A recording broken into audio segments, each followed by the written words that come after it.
provoquant un nouvel afflux d'ordres de vente de la part de spéculateurs terrifiés.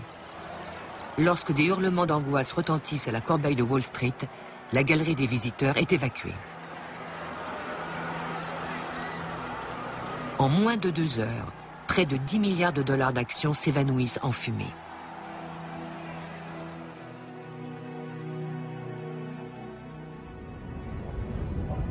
Le mardi suivant, le 29 octobre 1929, qui restera célèbre sous le nom de Mardi Noir, une nouvelle vague de ventes frappe la bourse.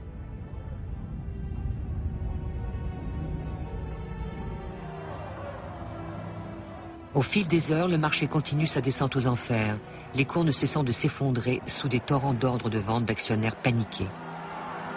Désespérés, les courtiers en viennent aux mains, hurlent et se piétinent mutuellement.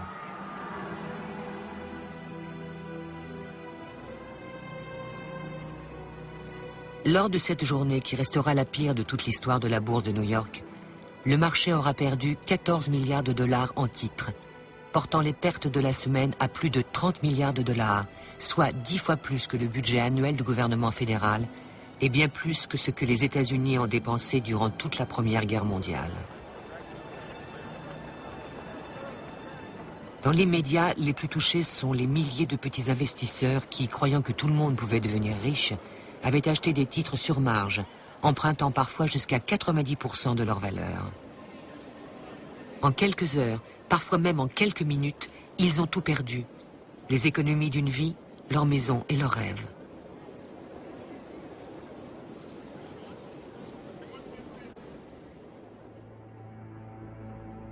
Le rédacteur en chef d'un journal déclarera « La semaine qui vient de s'écouler a vu la plus grande catastrophe boursière de tous les temps. »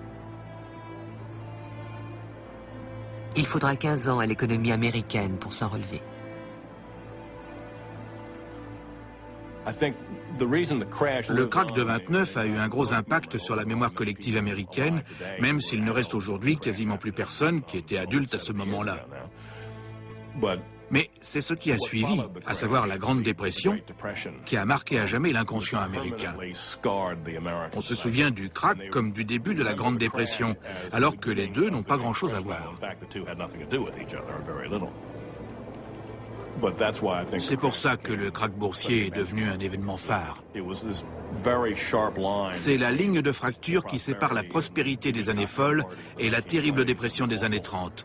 Avec ses queues interminables pour avoir du pain, ses vendeurs de pommes à l'unité, ses émeutes, etc. I can only cry out that I have lost my splendid mirage. Come back,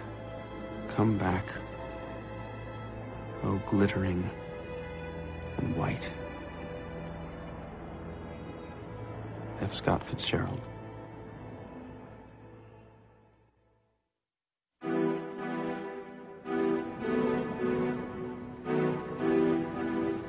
C'est le gratte-ciel qui n'aurait jamais dû être construit. Bâti au mauvais endroit, au mauvais moment, il est né du même élan spéculatif que celui qui fut si sévèrement puni à Wall Street. Pourtant, il a vu le jour, dans le silence assourdissant qui a suivi le krach. Et une fois terminé, bien que personne ne puisse le qualifier de réussite ou d'échec, tous s'accordent à reconnaître en lui l'expression la plus pure et la plus rayonnante de tout ce que New York représente.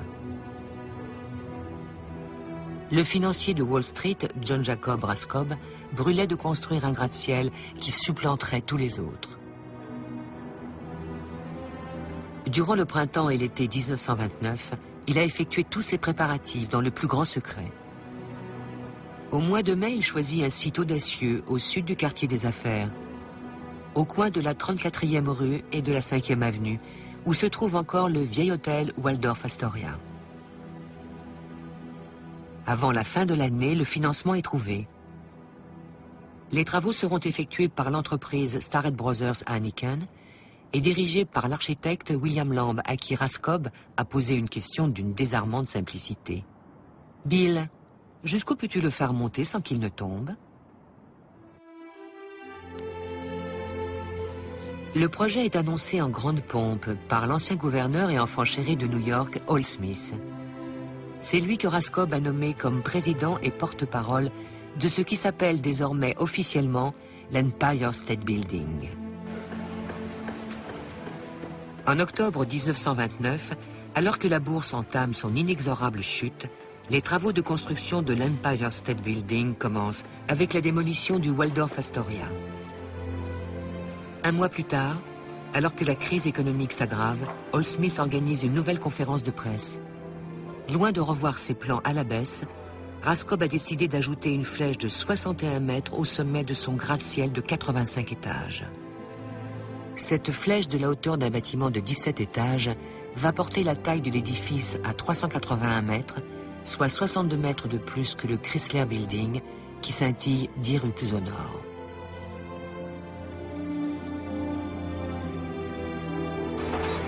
Sept semaines plus tard, le 22 janvier 1930, les travaux de fondation débutent.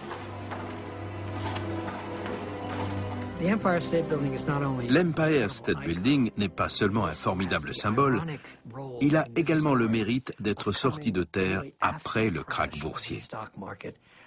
C'est un peu comme l'invité qui arrive une fois que la fête est finie. Tout le monde était au chômage, on ne construisait plus rien. Mais ils avaient un budget et il leur fallait bâtir ce gratte-ciel le plus vite possible pour pouvoir espérer le louer. L'Empire State Building bénéficie d'un demi-siècle de savoir-faire dans le domaine de la construction de gratte-ciel. Il constitue une véritable prouesse technique et humaine, et ce plus encore dans les conditions particulièrement difficiles de l'hiver 1930.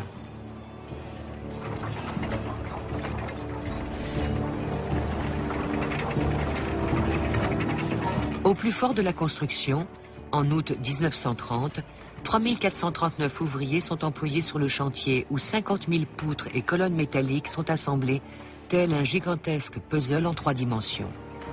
Chacune pèse plus d'1 tonne et a été fabriquée sur mesure au millimètre près dans les aciéries de Pittsburgh.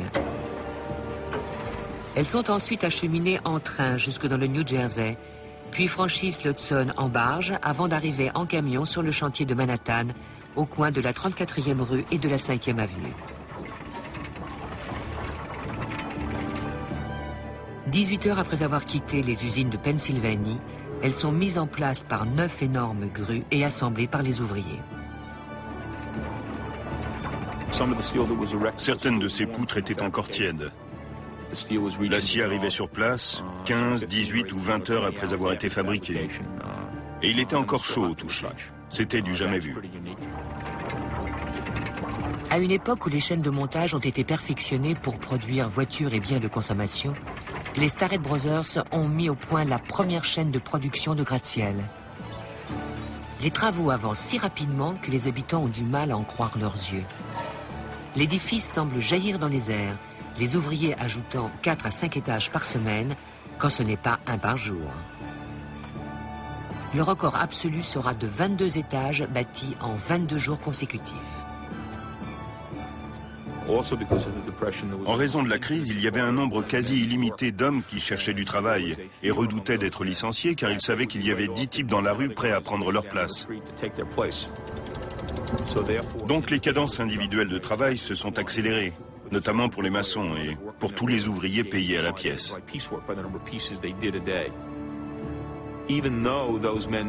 Et pourtant, ces hommes savaient très bien qu'une fois ce contrat terminé, il leur faudrait retourner faire la queue pour obtenir du travail ou du pain. Au milieu de l'été 1930, tous les yeux sont rivés sur la majestueuse structure désormais visible des 4 coins de la ville. Pour la foule des badauds qui se rassemblent chaque jour dans les rues en contrebas, comme pour les photographes et les journalistes qui suivent avec enthousiasme les moindres avancées de la construction, les véritables héros de ce chantier sont les rifters, ces centaines d'hommes qui, en équipe de 4, assemblent laborieusement l'ossature métallique morceau par morceau. Travaillant sur des planches suspendues en plein ciel, les équipes accomplissent leur dangereuse mission avec vitesse et précision, fondant, lançant, attrapant et enfonçant les rivets d'acier chauffés au rouge. 400 rivets sont soudés par journée de travail de 8 heures, payés 1,92 $ de l'heure, avec une demi-heure de pause pour déjeuner. Ces hommes travaillaient ensemble, s'amusaient ensemble, mangeaient ensemble. Et si l'un d'entre eux était malade, c'est toute l'équipe qui restait au sol, car on ne pouvait pas le remplacer par n'importe qui. Ça demandait énormément de confiance de manier du métal porté à 800 degrés. Ces rivets étaient chauffés à blanc, saisis avec des pinces, puis lancés parfois à 15 ou 20 mètres à quelqu'un qui les récupérait dans une sorte d'entonnoir métallique. Ces entonnoirs permettaient aux attrapeurs, comme on les appelait, de récupérer plus facilement les rivets et d'éviter qu'ils ne tombent et ne brûlent tout ce qu'ils traversent.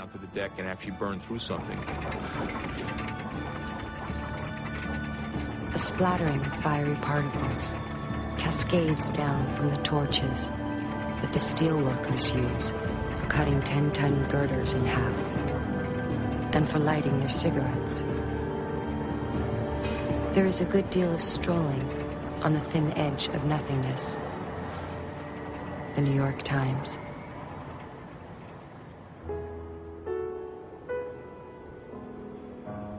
Semaine après semaine, le photographe Lewis Hine immortalise l'impressionnante avancée des travaux. Ces clichés comptent parmi les plus beaux jamais pris de New York. These are classical heroes in the flesh. Outwardly prosaic, incredibly nonchalant. Crawling, climbing, walking, swinging, swooping on gigantic steel frames. Hairy-chested huskies, strapping youths, clean-limbed and clear-eyed, fusing the iron of their nerves with the steel of the girders they build into modern cities. The London Daily Herald.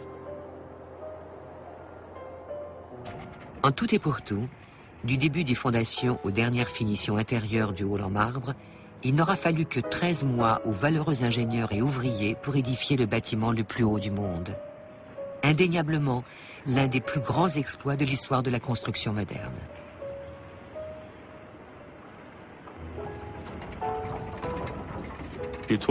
On prend généralement comme point de départ des travaux le début de la mise en place de la structure métallique. Et là, le chantier a été achevé 13 ou 14 mois plus tard. La construction s'est poursuivie durant l'hiver 1930-1931, qui a été particulièrement dur. Ça a été un planning de construction absolument prodigieux.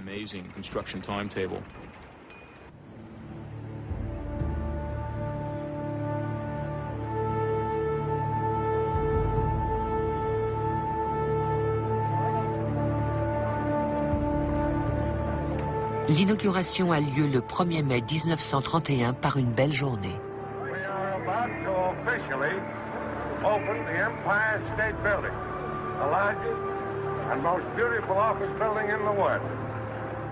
Hall Smith, le responsable du comité d'accueil, préside la soirée de gala qui se tient sur la terrasse panoramique du 86e étage en présence de John Jacob Rascob, du maire de la ville Jimmy Walker et du gouverneur Franklin Roosevelt. In the world today that can be reached from a building designed, fashioned, built by the brain, the brawn, the ingenuity and the muscle of mankind. I am very happy to take part in this very auspicious occasion with my old friend Governor Smith. When I came up in the elevator, I went so high that I expected to get above snow level. Ce soir-là, alors qu'un crépuscule lumineux descend sur New York, le président Hoover tourne une clé depuis la Maison Blanche et l'Empire State Building s'illumine pour la première fois. Empire State seemed almost to float, like an enchanted fairy tower over New York. An edifice so lofty, so serene, so marvelously simple, so luminously beautiful, had never before been imagined. One could look back on a dream, well planned. Well, what do you think of the sight of greater New York from the 86th floor of the Empire State Building?